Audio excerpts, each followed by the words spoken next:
So are we ready to start? Yes. Think we're there? Okay, well thanks for coming to How to Select the Best PayPal Product to Pay and Get Paid. This is our encore session, which means Harry and I have done this once before, so maybe we'll get it right this time. We'll see. But thanks for coming. I know it's tough afternoon sessions after maybe you flew in late last night or drove up early this morning. So we'll try to keep it light and interesting. This is considered a beginner level track, so we won't get too deep into the tech. We really want to talk about the product sweet spot in terms of use cases and function, and who we think it's best for, what types of business models it's best for, to give you an idea of what we were thinking about as we designed and rolled out these products. Also try to give you some inspiration about how to make it work in your unique business models that you're trying to promote, and help you find the right match of your business needs with the product and feature set that we have. So that's kind of the high level of what we're trying to do. So I'm Steve Wallishin. I run the professional services integration team at PayPal in our San Jose office. My team helps developers, helps merchants, our channel partners, and our strategic partners figure out what the right technology solution is when adding PayPal into their businesses and their applications. So we will help with defining technology at a sort of architectural product level between your business and ours, and then we'll support the technology build all the way through to launch. So we'll be there to help you with questions about product functionality, technology issues, coding, testing in our sandbox environment, which can sometimes be interesting, and then help you navigate the waters of getting your application live and getting your business running. With me today is Harry Zhu, and Harry's one of our principal integration engineers. Harry's done some of our biggest and most complicated integrations over the years. He's been here for 5 years? 5 years. It's a long time. So he's launched airlines. He's launched, if you guys saw the Bling tags this morning, Harry led that integration working with Bling, so that was a very interesting use case and a new application of PayPal's products. And he's done some of the more complicated use cases we've found along the way as well. So Harry's got great and deep knowledge of PayPal products and the ways to best utilize them out in the field. I went backwards. So we're going to try to cut this up a little different this year than last year. We're going to talk about it in terms of how payments are made or instruments used for payments, to try to help it be a little more consumable. So we'll talk about products and services that we have that let you accept payments through credit cards, particularly for buyers that don't have PayPal accounts. So we heard a lot from this group last year that, hey, the PayPal products are great. They're moving the needle and they're doing things like that, but we still have a significant use case for credit cards because we have buyers out there that prefer to use credit cards, and we want solutions for that. So we want to talk about that and make sure you know that we have several solutions, and they're very strong and very easy to use. And then, of course, we want to talk about accepting payments with PayPal, both in the, I'm going to say traditional e-commerce. Is that an oxymoron? Is e-commerce now traditional? So in the traditional e-commerce mode, so we'll talk about through the web, and we'll also talk about through mobile and some other paths. And then something we don't think about too much, but we probably should more, and that is using PayPal to pay others. So sometimes business models not only involve collecting money from customers, but also paying out money to people in your network or suppliers or sort of upstream partners with you. And we'll talk about some solutions for doing that as well. So we really want to look at money coming, money going, and some of the opportunities that we have. So let's start with fairly simple and straightforward, taking credit cards without a PayPal account. And our most straightforward product, our easiest to implement, is Website Payment Standard. So how many of you used Website Payment Standard before? Did you know it could do credit cards also? Okay, so this is a refresher for you. Maybe we'll help you out. So the idea here is this is really optimal for smaller businesses, typically selling one or two or maybe just a few products, and probably not a whole lot of transactions per day, maybe a dozen or so, up to 40 or 50 transactions a day. It's HTML based, so it's pretty simple to implement. You can add HTML code to your site, or you can actually use the PayPal button factory to generate a PayPal button that you just paste into your site. And typically you put that button next to your product. So the example I'll use is Harry's hot sauce. Harry here makes an amazing hot sauce. It's great on tacos, fish tacos, especially if you like fish tacos. Talk to Harry. He will hook you up. But so let's say you're selling a hot sauce, and you sell a single bottle for $4, and you sell a 6-pack for $15. And so you might have a picture on your site of a single bottle of hot sauce, and maybe a nice wrapped package of 6 bottles, and you want to sell that for more. And you'll put a button next to each one that says buy now. You'll use our button factory to generate that button. You'll paste it in. And when your buyer hits that button, they move off to PayPal. Behind that, you're posting information to tell us who you are. So we identify the business account that you're using to collect payments. You'll tell us how much money you want to collect. And we'll populate the form on PayPal for that customer to sign into PayPal, to see what it is they're paying for and agree to it. And then they'll complete that transaction on PayPal. And you'll get a notice if you're using our IPN or instant payment notification. Or you'll be able to see in PayPal.com when you go back and look at your reports that a transaction's come in. You'll be able to see the shipping address and other information about it so you can fulfill the order. So one of the things that come in when you're talking about credit cards is something called PCI. How many of you are familiar with PCI standards? So PCI is a sort of necessary component of understanding payments with credit cards. And PCI stands for Payment Card Industry. And the Payment Card Industry Organization is an organization of banks, payment providers, credit card issuers, acquirers, credit card processors, and other organizations like PayPal that have defined standards for merchants, service providers, and other players in the payment space to manage the data related to credit card processing. And in particular, this is things like the credit card number, the expiration date, the buyer's name, something called the CVV2 code, which is that 3-digit code on the back of Visa or MasterCards, or the 4-digit code on the front of an Amex card that's used for some of the security features that issuers support. And if you're going to be in the credit card space, accepting credit card payments, you have to understand the PCI certification requirements, particularly if you're going to be either collecting, storing, or transporting credit card data. So solutions like Website Payment Standard that lets you take credit cards without having to interact with the data are a great way to avoid having to play in the PCI space.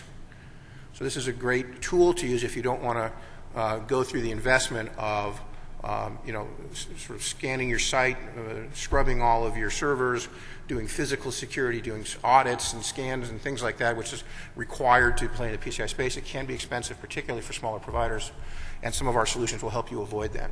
And Website Payment Standard is one of those. We also have something called Payflow Link, and this leverages our Payflow Gateway, which has a hosted payment solution called Payflow Link.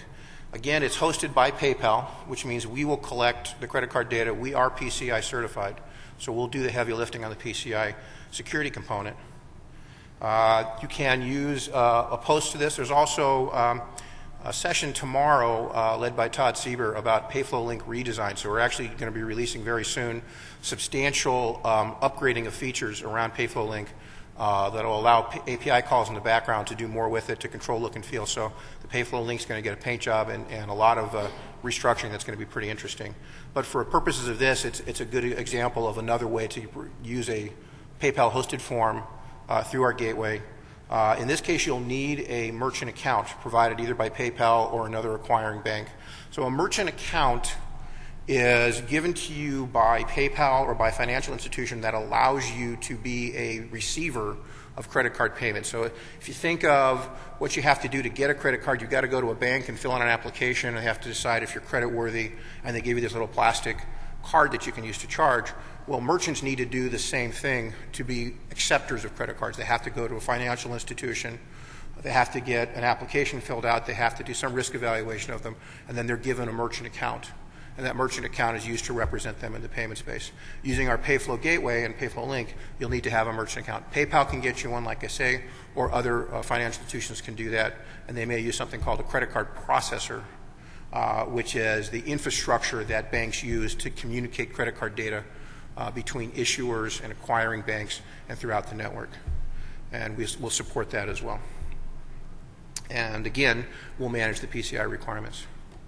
So then we look at Website Payments Pro. So this is now an API-based solution. So instead of doing posts or HTML code, you're going to leverage API calls to invoke the payment. What's different here in the previous solutions is now you're going to be hosting the form, either you or you're going to set up it for your merchants to host the payment form itself. So you're going to have to set out fields to collect credit card number, expiration dates, that CVV code that we talked about. You'll have to talk to the PCI folks and understand what your PCI requirements are. And depending on how much volume you support, you'll have different levels of certification that you have to attest to with your acquirer to evidence that you're handling that data in a secure and appropriate manner.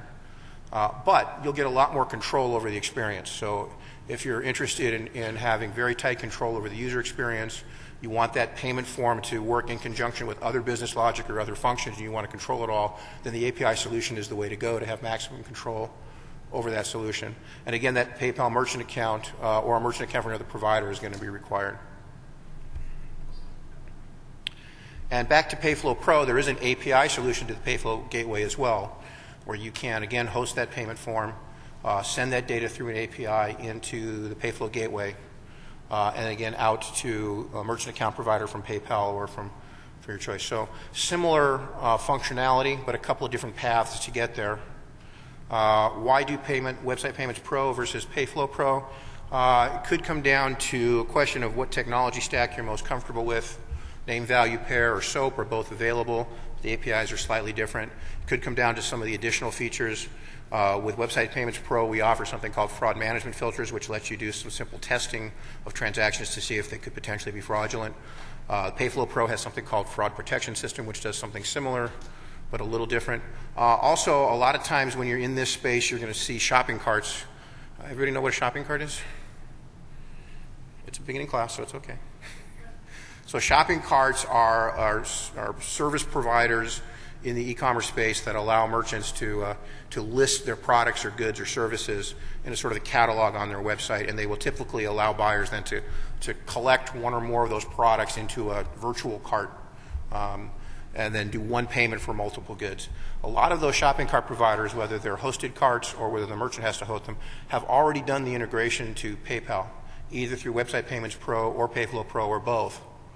And so that could be a shortcut to developing. You've got a merchant that wants to get up and running quickly, and they're okay using a canned cart. Some carts are very simple and straightforward. Some are quite robust, so you can evaluate carts as well. And then the development of the integration for payments can be really shortcutted and go pretty quickly. So there's a lot of questions you want to look at when you try to decide which way to go. So those are a lot of options for taking credit cards directly. Let's talk a little bit about accepting PayPal as a payment type as opposed to credit cards. So why PayPal? So first of all, if you're not familiar with PayPal, and I hope you are because you're here, so it acts as a virtual wallet. So these decisions about, from the consumer's perspective, do I want to use my Visa card, my MasterCard, my Amex? Do I want to pay for my bank account? Maybe I already have balance in my PayPal account. The merchant doesn't have to care what the funding source of choice is for the buyer. PayPal will manage that for them, and PayPal will give that buyer several choices to use as a funding source. Maybe they've already attached a bank account, maybe they want to attach a credit card, maybe they've already got balance in their PayPal account from monies they've received somewhere else. We'll manage all of that for you. And if there's a credit card involved, we'll manage the PCI requirements of that credit card data as well. So the virtual wallet concept really extends flexibility out to the buyer and relieves the merchant of having to care about what the initial funding source is. All you'll know is that they'll get PayPal as the PayPal instrument or the payment instrument. They'll authorize the payment, and you'll get your money through PayPal. From the consumer side, consumers find it to be fast, easy, secure user experience. Typically, when they're using PayPal for checkout, there's fewer mouse clicks, there's less keystrokes. We give you back data to fill out the payment form, things like shipping address and email, so the customer doesn't have to key in it again. All that can lead to improved conversion. So what's conversion? So conversion, very simply put in a website context or other context, is the ratio of people who come to your site versus people who actually complete a payment. And the better the ratio, the more people that come to your site that complete a payment, the more money you're going to make. And one of the reasons that conversion can tend to fall off is a complicated user experience. So when users come to your site, they have to navigate through a lot of pages. They finally decide to buy something, and they have a very long form to fill out with a lot of data. They're going to do a lot of typing. Maybe they'll miskey a number or a phone number or an address or their credit card number, and they'll have problems completing the payment. With PayPal, we'll give you a lot of that form fill data automatically from the data that's already on file with PayPal, and the user has a very quick and easy experience. So there's tremendous value in getting that person, once they've decided to buy, getting them done fast. And we typically see improvement in conversion. And once you've got that buyer comfortable with your site and comfortable that it's a fast, easy checkout experience, we can sometimes see the actual order value go up, so people will probably spend more on your site. So there's a lot of consumer advantage to bringing the PayPal brand into the checkout experience. So let's talk about the products that we have that allow you to take PayPal through the web. We'll come back to Website Payment Standards. So again, this is a hosted solution. It's HTML post. There's an idea of a sender and receiver, and we'll develop this as we start talking about some of the other products.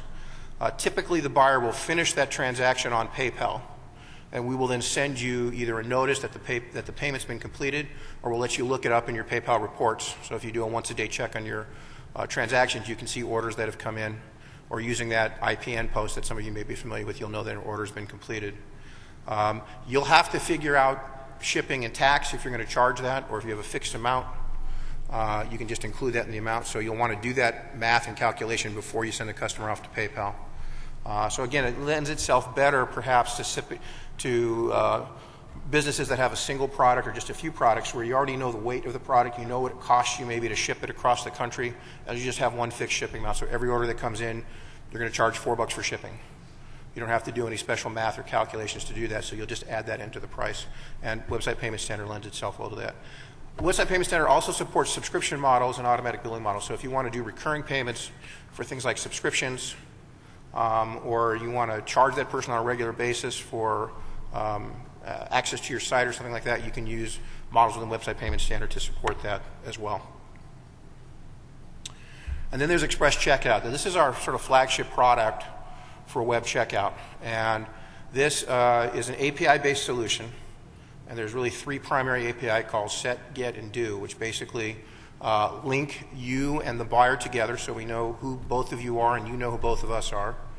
The get call, as I mentioned before, is that optional call to pull back data about the buyer that helps you complete the order. And I'll let you do some other things too.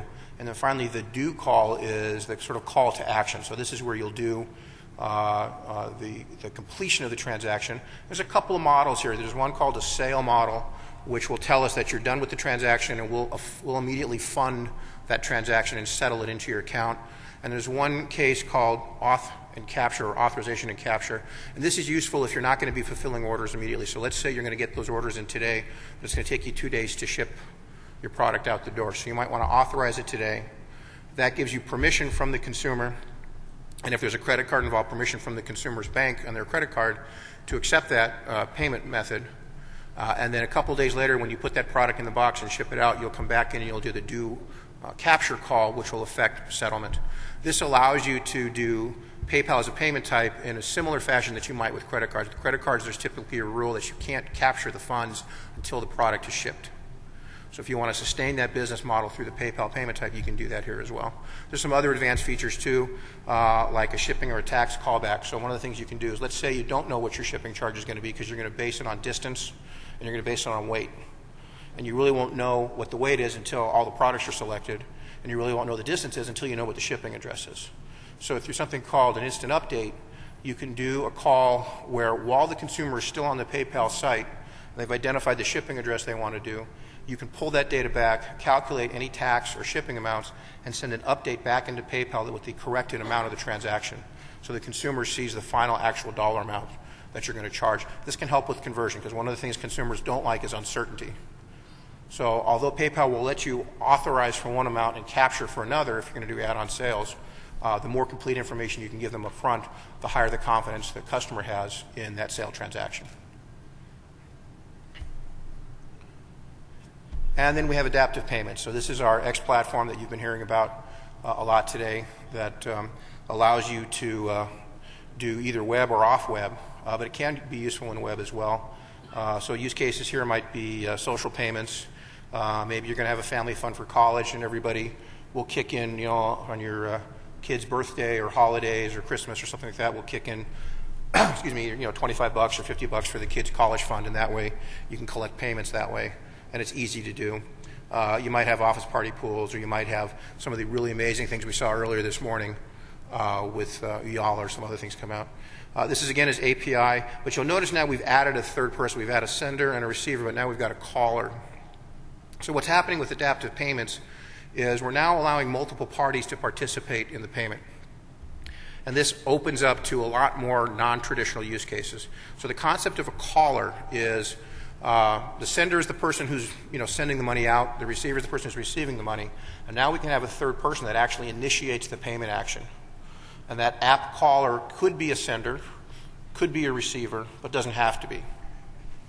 So now if you're going to be developing applications where you're going to trigger the payment event between a buyer and a seller, let's say you're bringing people together in a market space, you as the app caller can initiate that payment, move the money between the buyer and the seller, and facilitate your model.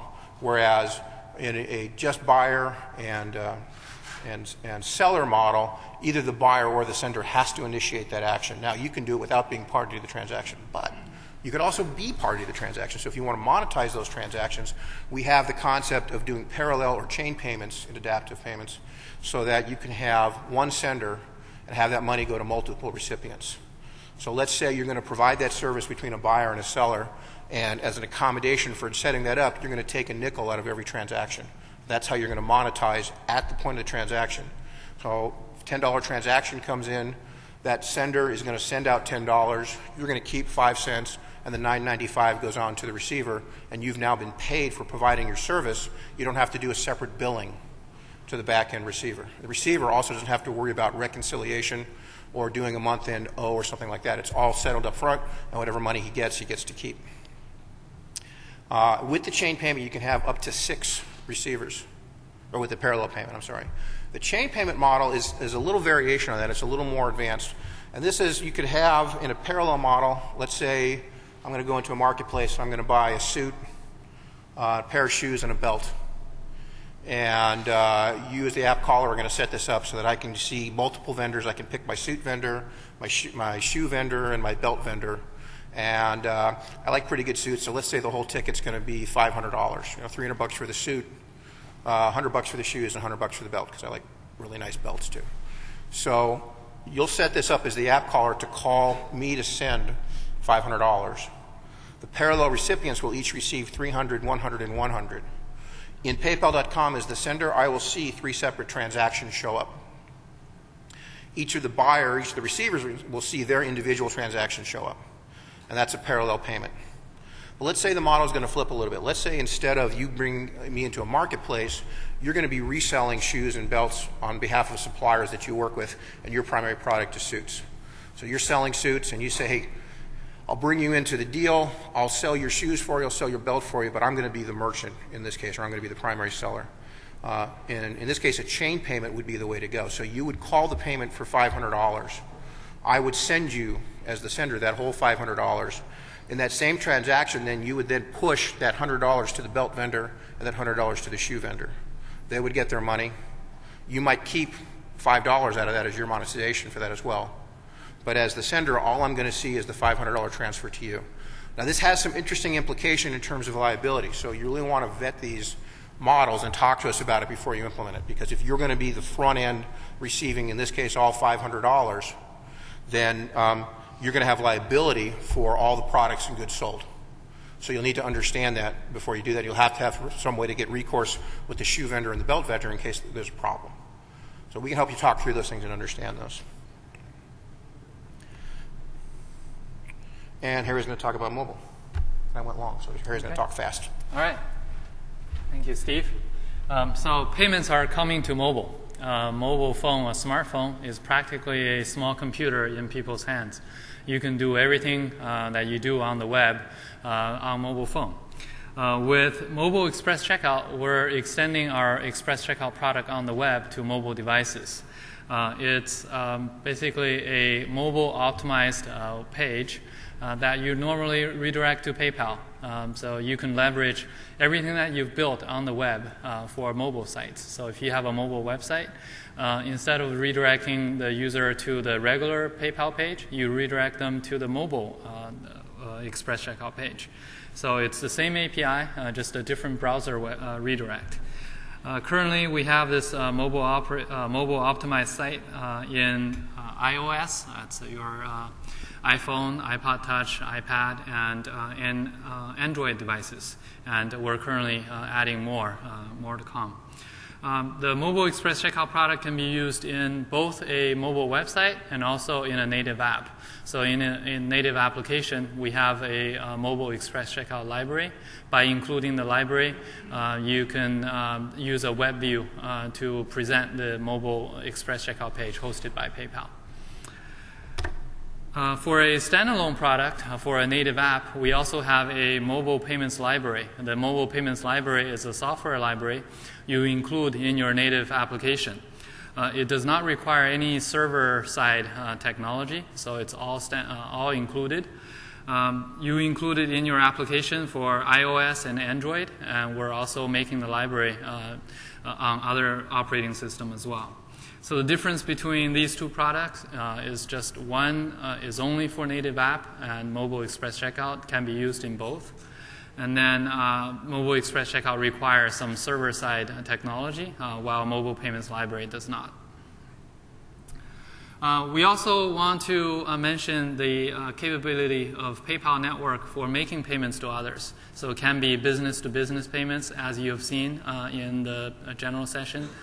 Keynote about business-to-business payments, and it can be in business-to-consumer payments. So last week I worked with a partner who processed business-to-consumer payments.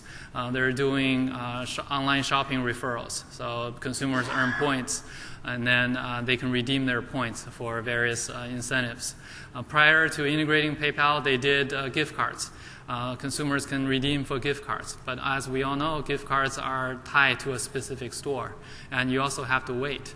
With PayPal, people can just redeem their bonus points as a PayPal balance, where they can use for shopping for anywhere. There are two products you can use for making payments to others. The first product is MassPay. MassPay can be very simple. It can be a file upload, so any finance person having a file template can do this. Just have an Excel template, you put in the email address and amount to pay, you upload the file to PayPal, and then PayPal will process the payment. It's as simple as that, no technology required. Or if you make an internal application, you can use the MassPay API, put in additional approval workflow, for example, and then at the end have that application called the PayPal MassPay APIs. On the adaptive payment side, we also have ways to make payments to others. It's called implicit approval. Implicit approval is where the API caller is also the API sender, because the caller is making an API call to pay out to others. There is no approval on PayPal.com, so the caller does not have to come to PayPal.com to approve it. It's just one API. You make an API, the payments are made. A difference between MassPay and adaptive payments is in adaptive payments, you can use bank account as a funding source, whereas in MassPay, the only funding source is PayPal balance. So if you use MassPay, the business has to load balance into PayPal before making the payments, whereas in adaptive payments, you can just use a linked bank account, and PayPal will reach out to the bank account and debit the bank account. Okay. Thanks, Eric. So here's the big finish. This is why you'll find out they don't let me write any code. So with PayPal, you've seen we got a lot of solutions. We can do digital goods and parallel payments. Come on, that's pretty good, you know. Social payments, chain payments, we've got solutions for that. You can accept PayPal, you can do digital downloads, we've got terrific solutions for that. Accept credit cards, power mobile payments, we've got solutions there. E-commerce, paying others. So you can see however you want to drive payments, all of your solutions revolve around PayPal. Yeah. That's a waker up, and there you go. Okay, so thanks for coming. We got plenty of time for questions. We'll be happy to hear them from you. And we've got some mics that will run around the room, so if you'd like to ask a question of Harry or myself, I guess we'll start in the back. Actually, I have several questions. Let's start with the easy one. Can I get can I get a file of this PowerPoint? A file for, so the question, can I get a file? Of this PowerPoint. Oh, the PowerPoint? Yeah. I believe the PowerPoint decks will be available, I don't know if through x.com, but either way, if you give me your card, I'll make sure you get a copy. Okay. Okay. Great. And Thank actually, you. I should say the product documentation for all of these is index.com. Yeah, so I you can understand. look them But up. I have read this before, but without this like presentation, it's harder for Sure. me. Yeah. So, Yeah, so there is and a conference this will website. help me to remind what you have just said. Okay. Yeah. Happy to do it. Okay. And the second question is, I believe you have now. You guys have a micropayment, right? Micropayment. Yeah. So basically, it's a different fee structure. That's correct. Right. So so does everything you said applicable to the micropayment? That's correct. That's correct. Okay. So everything's the same except the fee structure, right? That's correct. Okay. And today, I believe I missed this morning. There's a general session about the new flow, and I missed that one. Is there any way I can see it? Digital goods payments. I don't know what it is. This morning, yeah. So in the general session, we presented digital goods flow, whereas in, let's say, Express Checkout, there's a redirect to PayPal, so it's, Right. The customer will get to PayPal.com. Mm-hmm. In digital goods, we will present a mini browser, a pop-up mini browser, or a inline lightbox experience. There are some breakout sessions on that. Okay. I just attended one at 2 o'clock. So look at your schedule. There's probably some breakout Should be session more that you coming. can attend. Okay. So that's like iframe. Like a pop-up It's not iframe. an iframe. It's either a lightbox or a mini browser. Mini browser. Okay. And one last question is actually my experience with PayPal and from the merchant side. So actually, it's just some time ago, a couple of years ago, and I bought a CD. I will pay with my PayPal, and then a week later I was supposed to get it. I didn't get it, and I called them up, said what's going on, and then they said they haven't shipped my CD, and I said why is that? They said the problem is they got payments from PayPal in bunches, and it take them time to figure out who applied to which order. So basically, they haven't figured it out yet. So after a week. So that's why. I mean, the guy actually said that they hate PayPal. So I don't know what the reason is. So do you have any explanation? Because I don't know how the backend works.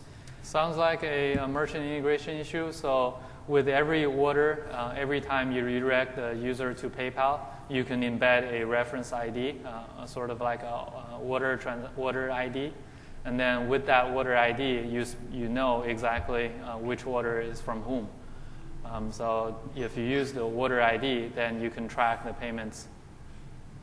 So sounds like the way they implement the PayPal may not be. I don't hate to say incorrect, but they said not the. Not used it to the full advantage. full Okay. extent. Yes. Yeah, because it sounds like they actually got the money, but they just couldn't. They didn't apply to my order. So that's okay. Thank you very much. Okay. Okay. Sure. Great questions. You mentioned parallel payments. Could you describe the features, and then in the listing of platforms, I was wondering if it's available on each one of the platforms or it's just select platforms? So parallel payments is a feature in the adaptive platform and just came out in the Express Checkout API set as well. They're similar but slightly different. And the idea here is, again, you can have one sender and multiple recipients. In the adaptive payments platform, I believe up to 6 recipients, and an Express Checkout, I think it's up to 10. From the buyer's perspective, they will see a separate transaction for each receiver, so they'll know who is receiving their money. But it all happens in one API call to initiate the multiple recipients. And other than that, it generally works like any other payment. Do that if I understand that. So you can have you say you have an invoice, so you have a transaction, and it includes renting a home, and then you've got services, cleaning, and so forth.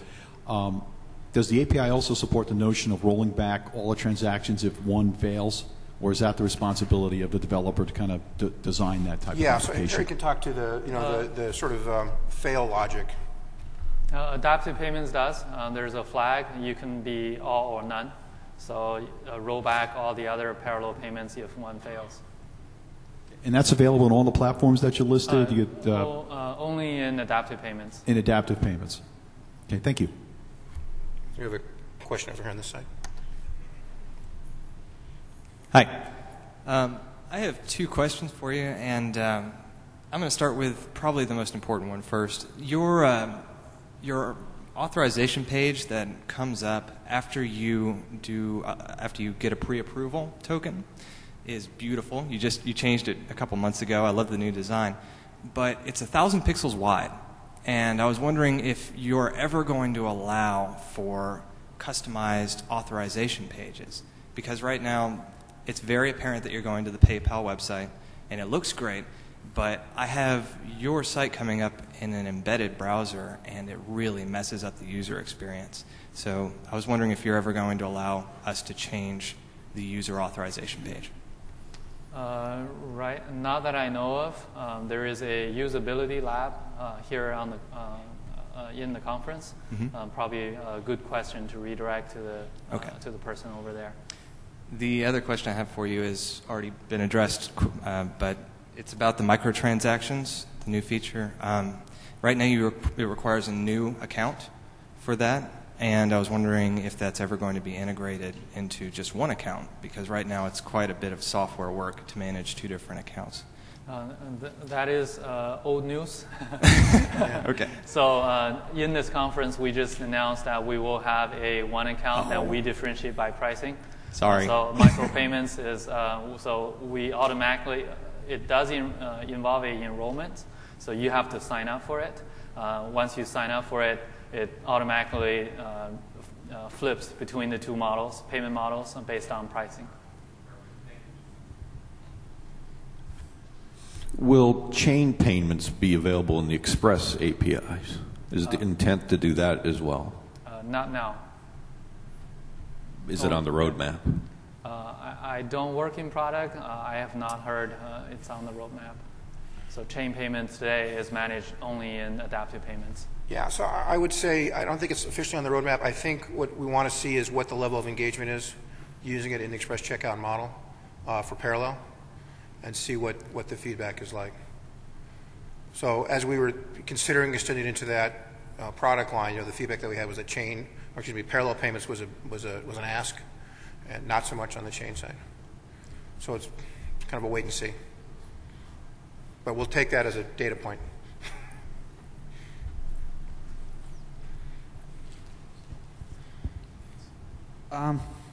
My question is going to revolve around, I guess, Express Checkout and adaptive payment.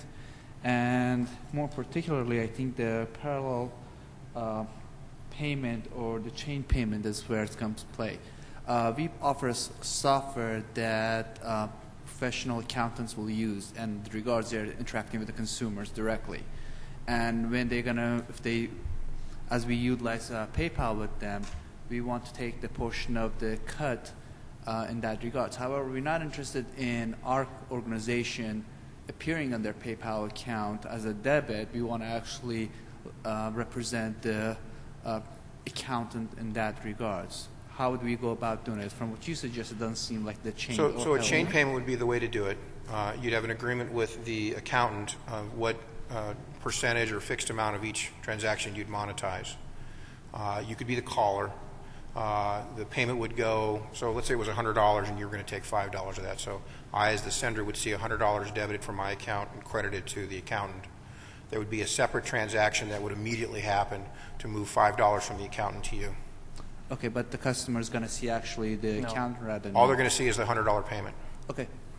They won't see the second chain of that, the second link in the chain. Okay. And I can specify the order of which chain is displayed to the consumer? Sorry, so one more time? Do I get to specify, or do I get to specify which chain is going to be apparent to the consumer in that regards? Okay, thank you.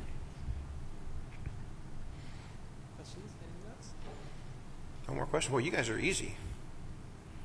First group was grilling me. There's one. I just wanted to confirm, is the adaptive payments fully available through the mobile? No, adaptive payments is available for both mobile and web. Okay, for both. Okay, yeah, great. Thank and you. especially for chain payments, it's the only product today that offers chain payments. So in a chain payment, you have a primary receiver, and you have one or more secondary receivers. So from the consumer side, they only see the primary receiver, and then service provider can be the secondary receiver. Okay, It's a great. very common usage of chain payments. Okay, thank you. Okay. I think we've got time for one more. And just to add, the next session is actually about mobile and API, so Oh, there you go. people can get more information. Okay, well, we'll be down here for a few minutes also if you want to ask us a one-off. I really appreciate your coming today. I know it's getting a little late in the day, but appreciate the attention and the great questions. Thanks for coming.